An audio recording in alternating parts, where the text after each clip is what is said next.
Let's touch on Tyler Herro because he actually was talking about his all-star resume the other day. Katie, if you please, saying, I would love to be an all-star. It's been a goal since I came into the league. We'll see. I got to get votes. I'm definitely worthy, though. And then what he's done. Over 24 points per game, 5.4 boards, 5 assists, 63.2 true shooting percentage, and shooting 42.2% behind the arc. Very similar numbers to Zach LaVine. Zach just barely edging him out in true shooting percentage, and Zach also edging him out just by the thinnest of margins as far as 3-point percentage. But all career highs, by the way. Yes. Every single one. Yeah. Herro, and I feel like I got flashbacks seeing this Tyler Herro, comments about, and I think I deserve to be an all-star for the first time, and seeing those numbers that are so similar to Zach LaVine's number this season. Because I feel like it was a few years back where people were having that Zach LaVine versus Tyler Herro conversation. Yeah. And I think it was coming off of Tyler Herro winning Sixth Man of the Year in like his third season with that Miami team. And the Heat making a finals run. And the Heat turning people's heads, making a finals run. And Tyler Herro being a big part of that. Yeah. And now here we are, present day.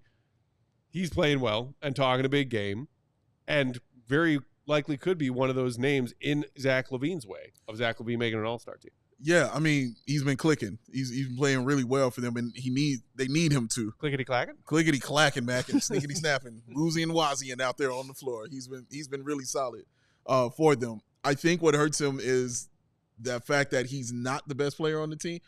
Numbers-wise, if you're just going to look at it, you're always going to say Jimmy Butler is the best player on this team. So they'll have an argument for him being number 2 or number 3 because I'm thinking of Bam also. And I'm just talking about just as you look at it. That's how guys are going to look at it. So does that hurt him or hinder him because he's a number 2? Because he actually is leading the Heat in points per game this season. Yeah. It would be like a team with Scottie Pippen leading the Bulls in all those other categories. Right. But we know who the best player on the team is. You know what I mean? Jimmy's averaging 19 a game. Yeah, he's chilling. He's chilling out. He's waiting. You know how Jimmy do. So, yeah, I wonder if that hinders his run or his point, because if I look at a guy like Zach LaVine being the number 1 guy and the guy that you have to depend on all the time to do this, and not just a guy who's finally having his career year, and yes, they should be rewarded for that in some kind of way, but if I'm looking at it at an all-star perspective, I'm wondering if that hinders it with him being the number 2 guy. And maybe it would be different if they were a top 3 team. Then I think there wouldn't be an argument personally. I'd be like, okay, well, they're winning like that. Like, he's carrying them to these victories. I mean, I don't need the Bulls to have nothing. Like, Zach LaVine, you know what I mean, wasn't doing what he was doing out here. I mean, shout out to Vooch as well.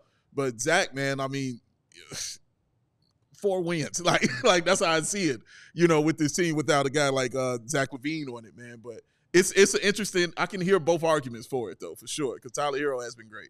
Yeah, I feel like before you said that, I would have said, like, I don't see how you can make an argument for Zach that you couldn't make for Herro.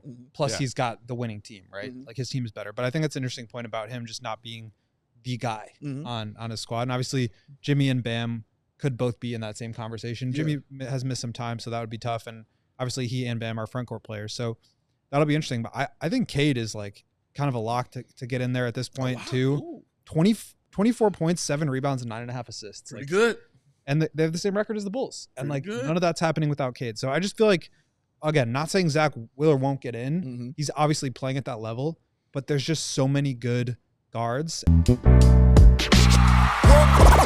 all silly like the mayor.